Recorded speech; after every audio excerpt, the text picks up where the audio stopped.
Welcome to Data in Chief, brought to you by Action. Join us as we explore compelling data stories, share analytic breakthroughs, and hear from leaders leveraging data to make a difference.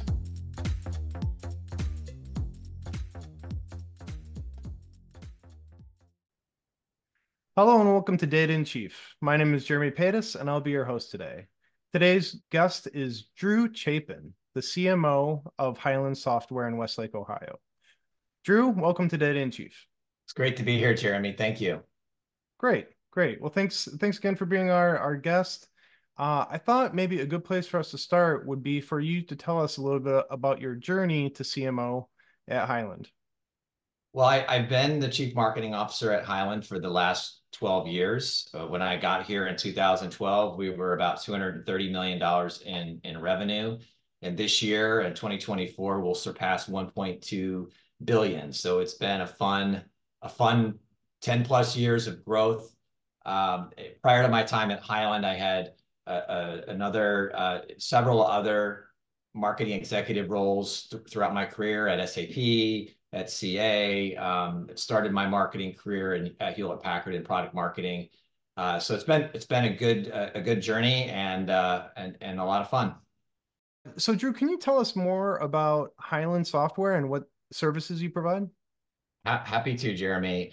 Hyland's a leader in the enterprise content management space, which may not mean a lot to folks, but what that really means is that Hyland helps organizations optimize workflows and business processes, especially those that include content and unstructured data as part of those processes.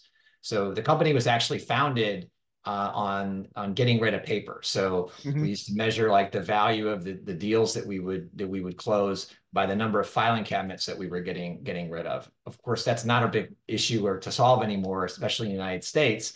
But it's evolved past that now. It's digital content and data and we're helping to optimize workflows where those pieces of content and unstructured data are being used. Some examples might be accounts payable automation or insurance claims management or providing a single view of patient records for a doctor that's treating a patient. So our software helps kind of bring all those data points and pieces of content together so our customers can provide better service to the people that they serve. That's great. And I'm sure you've seen a lot change in analytics throughout the course of your career. How has analytics helped form your career? From your early days, even going back to SAP and Hewlett Packard and through today at Hyland. I'm sure you could probably talk quite a bit about all your stops along your journey, but yeah, could you tell us a little bit more about that? Well, it's always been the center of the way I've led organizations. Using data and analytics is a really effective way to communicate. It's an effective way to prioritize the work that you're doing, Mm-hmm. to push back on things maybe that you shouldn't be doing, to amplify things that you should. The data has just gotten so much more sophisticated. I'm sure we'll get into the details, but 4 or 5 years ago, when buyers were locked in at home during the pandemic, it just accelerated this move to digital experience and digital engagement and self-directed buying. And when that happened, it became increasingly important to be able to measure buyer behavior as they started evaluating your solutions. And it's gotten even more sophisticated since then. And so we've made a lot of investments at Hyland in the last several years to capture that. Awesome. Are you comfortable sharing what type of tools that have really helped you along the way? Yeah, absolutely. We started 4 or 5 years ago prioritizing our customer data platform. Mm-hmm. We realized that in order to be able to realize the benefits of all the engagement points that we were capturing, we needed to be able to bring them into one place to be able to analyze them, to look at correlations between the activities that were happening and the outcomes that we were trying to achieve. So we invested in Segment and Snowflake. And so our customer data platform is now running on those technologies. We've got data streams coming in from all over the different ways that we engage buyers. Everything from intent data that is in 6sense that captures when our target buyers might be searching for competitors or for our brand, all the way to through Marketo and our website on Sitecore when they're visiting our web pages. Throughout the buyer journey to the campaigns that we're executing. So we get data streams from all of our agency partners on how these accounts that we're targeting are engaging with our content. So I can go into a lot more detail there, but those are 6sense and Sitecore, and of course we're a Salesforce shop. And Yeah. Marketo are in Segment and Snowflake are some key technologies that we've deployed to help us realize the benefits of capturing all of this data in these engagement points. That's great. That's great. And thinking about the B2B marketing funnel, right? And thinking about, you have this entire universe, your target market, and going to the known market, and going to your engaged audience, and then going through to each conversion point. Have you been able to utilize analytics and the data to really drive into what's working and what's not working? We have, and the way that a big pivot we made about a year and a half ago was to put the account at the center of the universe. So Mm, historically speaking, it's been a human kind of driven uh, by like a lead driven demand engine where the ultimate objective was to get someone to fill out a form. yeah. And with that contact information, you would then follow up with that person. Well, the reality was at the time it was very rare that individual person by themselves was driving the buying decision. It's a much broader set of buyers, and also people just aren't willing to give their contact information anymore. People Yeah. get content for free without having to give up any personal information. And so as buyer behavior started to change, we put the account at the center. And what that allowed us to do is utilizing tools like 6sense, we had to select our ideal customer profile accounts and the accounts that we wanted to target. And then we developed a kind of a scoring methodology to look at how those accounts were engaging with our content and third-party intent data and other campaigns. And so you ask, how are we measuring the effectiveness? What we're looking at is within the account, how are they moving through the funnel based on their score? So with that scoring methodology, we're able to see both anonymous activity, we're able to see known activity, we're able to see campaigns, we're able to see sales activity, intent data, you name it. We can see the activity from first touch all the way through to purchase and then post purchase. And so that the data is all really helpful to understand what's working and what's not. And so what we're doing now is we're looking at these clusters of data in aggregate to find correlations between tactic types and the outcomes that we're trying to achieve. And it's really eye-opening to see, Jeremy, like when you go in and look at the journey that an account takes, and you can see the web page consumption surge weeks before they fill out a form, right? They're already evaluating you and engaging you Right. before they're willing to have the trust to give you their contact information. And then you can see the opportunity open. It's really amazing to see and observe. So excited to finally kind of realize the benefits of the investments we've made in these technologies. Yeah, and one of the interesting thing about looking at things through the account lens or at the account level is the whole realization that it's not just one person making the purchase, right? It's what, six or seven people that could be potentially involved in the decision making for a high-end piece of software nowadays. Well, yes, and also they will have done the majority of their journey or their research before they reach out to you. Right. So there was some recent research that was done by 6sense that was just released in January, and the first data point they cited was the one that we all heard for years, and it was IDC and Gartner, how far along in the buying process is a buyer before they engage someone? It was like 50%, then 60%. Well, now it's 70%. And that was sort of insightful because it just it was something we already knew. But what was really interesting was 83% of the people that this is a B2B buyer Hmm. said uh, sorry, 83% of the people, I'm totally gonna screw this up, Jeremy. Oh, it's okay. I gotta think about it. 83% said that and that's what it is, sorry.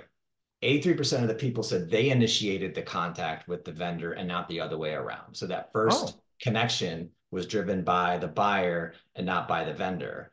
And 84% of the time they bought the first vendor they contacted. So while there might be an RFP where multiple vendors came in, they went with the first vendor they contacted. And 78% of the buyers said that they'd already fleshed out all their business requirements before they contacted a vendor the first time.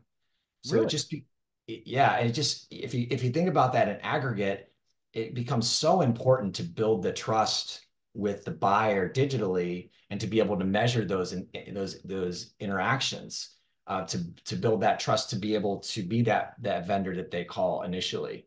And so because of all of that, it's just only increased the importance of our ability to measure that activity. And what I tell the team is we need to be that digital Sherpa that guides the buyer throughout that journey. I like that. I like that a lot. The digital Sherpa. I'm gonna have to add that to uh my vernacular there. So when it comes to having that digital presence or building the digital presence, how has that helped influence your website and the way that you communicate digitally with a lot of your potential customers and your current customers?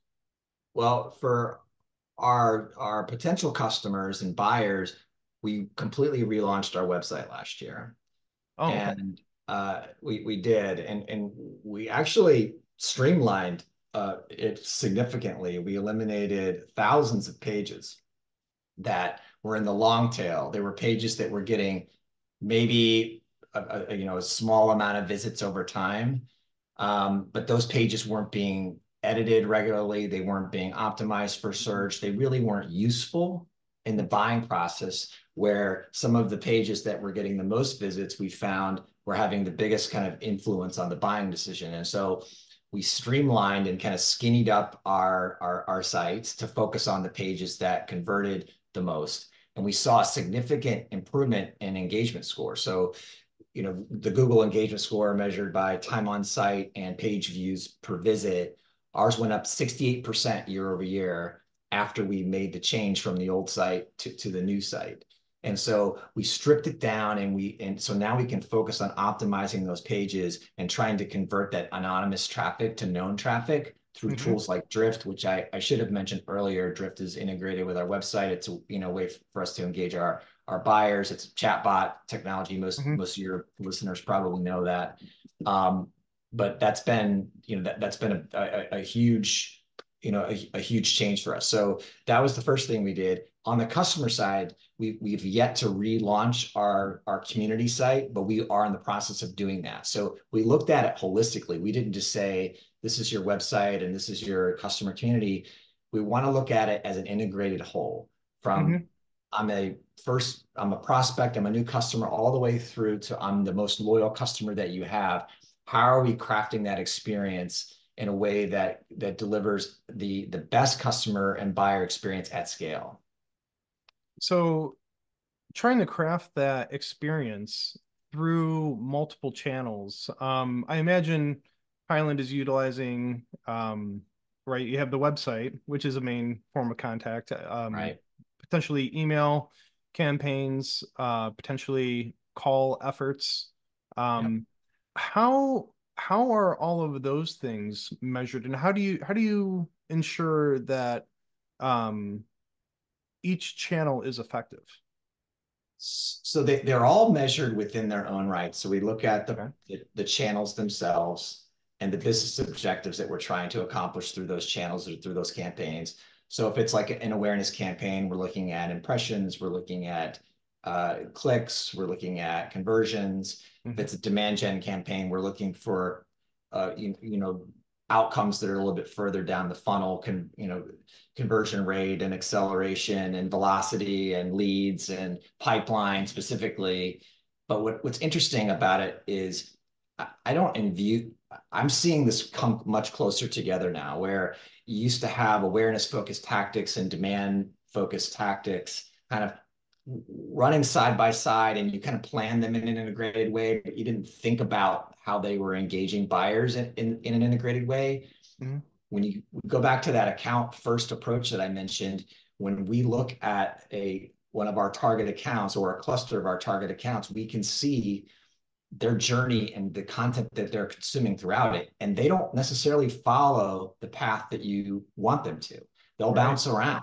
They are directing their experience. So they'll consume a thought leadership piece. They'll consume a vertical specific solution piece of content or video or a demo. Then they'll bounce back out and they'll go to another thought leadership piece, or even kind of a high level, just light touching ad engagement, maybe a fun kind of piece of content you created. And then they'll come right back and do a deep dive in a technical piece of content. And so what I'm it's what I'm seeing is a lot of gray area between and really merging of what you would traditionally consider to be an awareness tactic versus demand tactic. They Yeah. all contribute to the buyer qualifying themselves and kind of going through that journey, and being able to see it in a holistic way just shines a whole new light on the ROI and the business impact. When you can look at multi-tactic attribution across both gated and ungated uh, content consumption and conversions, it's really fascinating. And I think a last point, I know I'm going on and on here, but No, it's great. to me, it really, I said, you're going to, especially on the top of the funnel tactics, the kinds of things that get the biggest, that get put under the microscope the most when the CFO or your board is looking for cuts in brand or an awareness type of tactics. If you can show how those types of tactics played a critical role in the pipeline creation, it really kind of helps to reinforce the importance of that integrated campaign approach. Yeah, and I do think it's difficult to take something at the very top of the funnel, right? And say, hey, this actually wound up closing this deal at the end of the day. But if you are able to utilize attribution and you have the right measurement points in place, then you can do your best to try to tie those together. Um, it's also interesting in terms of what you were saying about, I think people, especially marketers, might consider a linear path or like the best path for a particular customer and think everyone should take that path. Where it sounds like, from what I'm hearing through at Hyland, is you've essentially created a choose your own adventure book.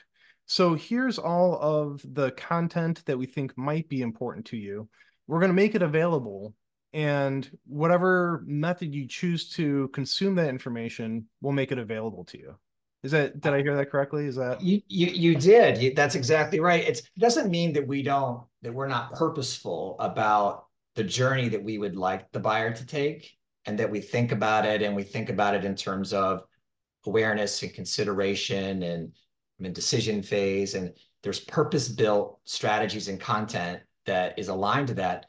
But the buyer is going to do whatever they do, right? They have their own journey they're on that may or may not align to how you've orchestrated it.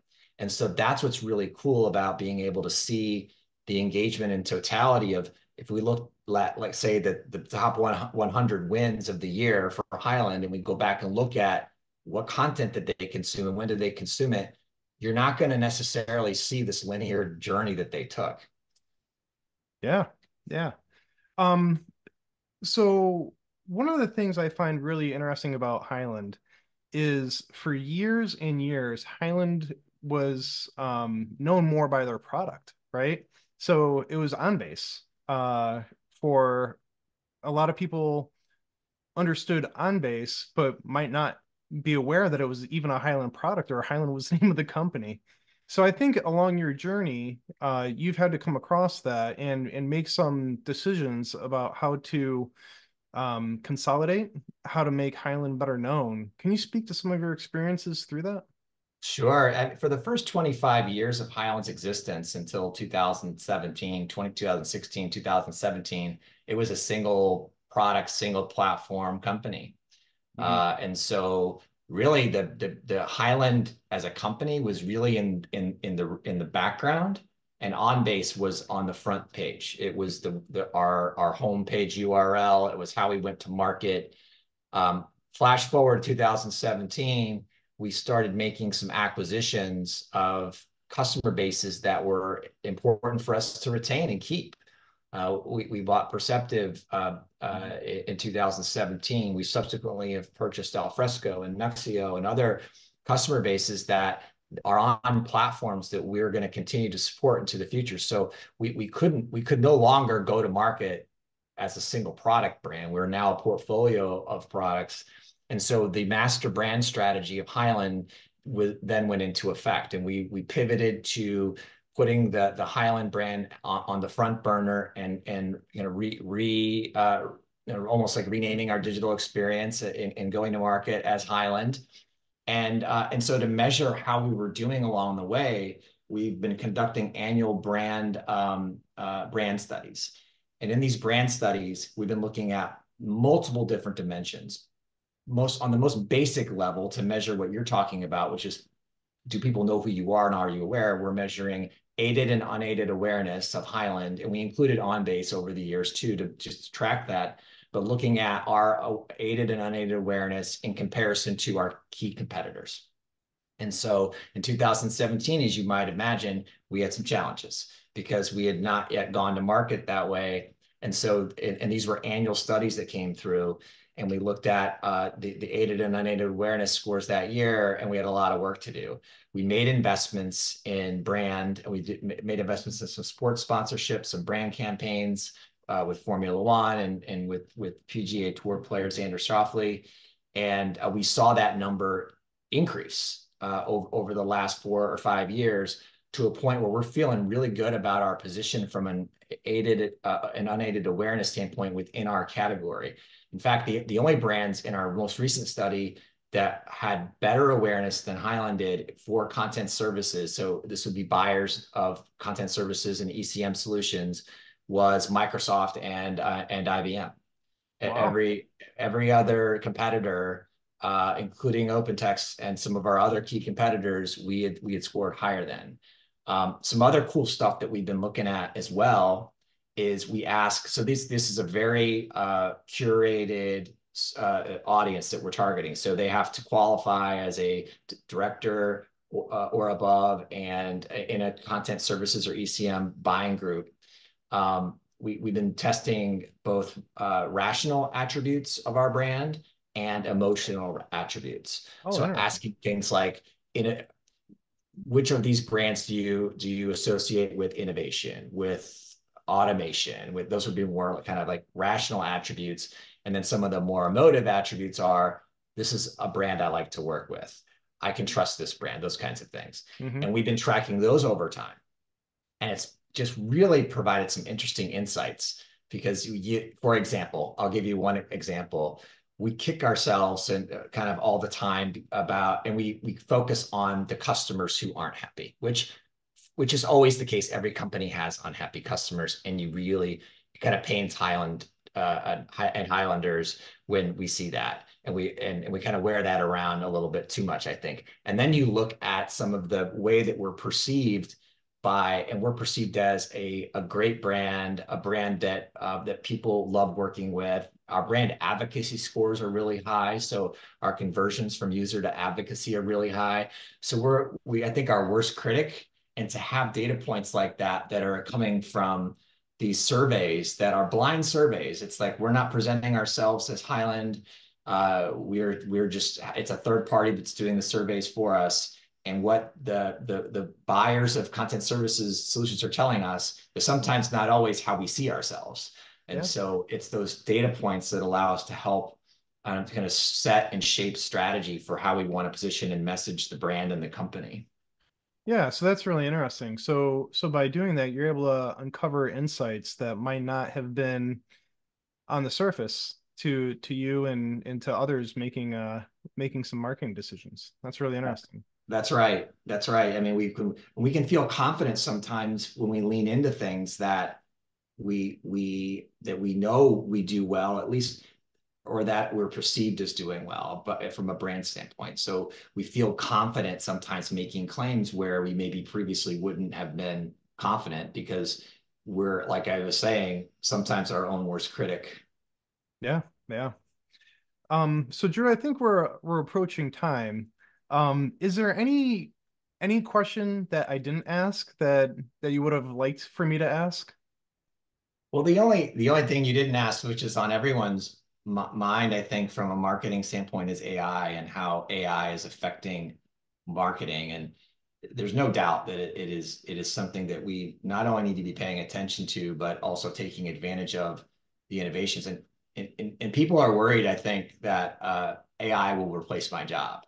Yeah, I don't think right. And there's some valid, I think that's a valid way to think about it. But the way I think about it is the marketers who understand how to leverage AI will be replacing those that don't.